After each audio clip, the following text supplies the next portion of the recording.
The mysterious corn circles, which have puzzled scientists for years, are once again appearing in the South countryside.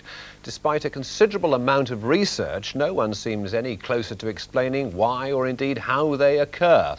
And this year, the strange patterns have become even more elaborate. So what is the answer? Graham Bowd investigates. So here we go again. Just as the summer sunshine swells the ripening grain, so Britain's strangest phenomenon shows its giant hand.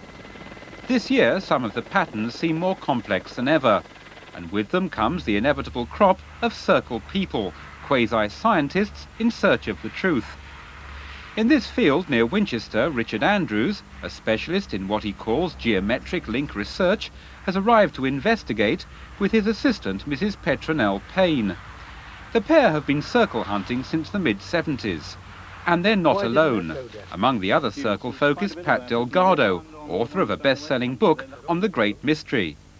These men have developed a kind of corn speak with its own peculiar buzzwords. One or two stems are actually knuckled over. They're knuckled about 3 inches above the ground now. That's right. Nicely bent stems there, and next door their neighbours are knuckled. The team is clearly delighted with its latest find. It's a departure from the normal rings, circles that we've normally had, because we've got the through line that comes right through to the middle of this, and then we've got the 4 slots, to either side of the main centrepiece here. And that is a terrific departure from the normal way that they form. It's mind-boggling. What is going on here today is something really special. It seems to be entirely symbolic in some way with this particular pattern. Pat Delgado has devised his own method of taking aerial photographs, somewhat cheaper than our helicopter.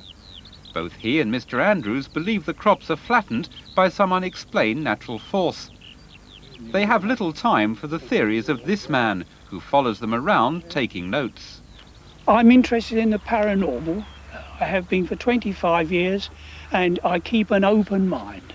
But I think there is a lot of evidence behind the theory of spiritualism. But although their theories differ, these circle folk are all agreed on one thing. I completely disregard the hoax, and I can see no way in which any hoaxer could have entered the crop over there on both sides in order to create those rectangles. But is that really so? It's worth noting that these rings are centred on the tracks left by the farmer's tractor, so miscreants could have approached the site without leaving any sign. And could this path of broken corn show where someone went through to make the rectangles? As for me, I have to say I don't believe a word of it. I think these circles are the work of a group of elaborate hoaxers who've now had us on the run for 15 years.